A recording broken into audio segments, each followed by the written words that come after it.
Salah satu startup kebanggaan Indonesia yang melantai di Bursa Efek Indonesia bernama Gotoh pada saat ini berada di level harga Rp56 per lembar saham dengan IPO-nya di atas Rp300.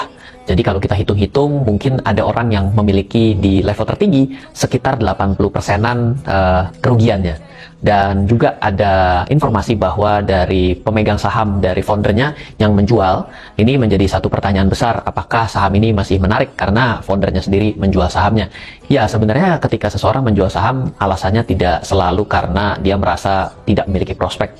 Kita tahu bagaimana bahwa yang namanya marketplace menjadi salah satu yang menjadi kunci kita bertransaksi dan beraktivitas dan membeli barang sehari-hari.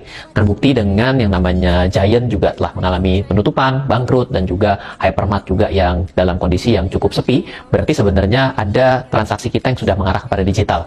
Dan tidak bisa disangkut pautkan bahwa selalu ada hubungan dari orang yang menjual saham, artinya adalah karena dia tidak melihat prospek lagi, karena bisa saja karena butuh uang. Namun daripada itu, kembali lagi bahwa dengan kita berinvestasi saham, kita ada juga yang mungkin sedang trading saham, ada juga yang mungkin sedang spekulasi dalam membeli dan menjual. Ada banyak kepentingan yang ada di dalam pasar. Ketika kita berinvestasi saham, pastikan juga kita melihat setidaknya 3 aspek utama untuk melihat apakah saham itu memiliki prospek dan tidak.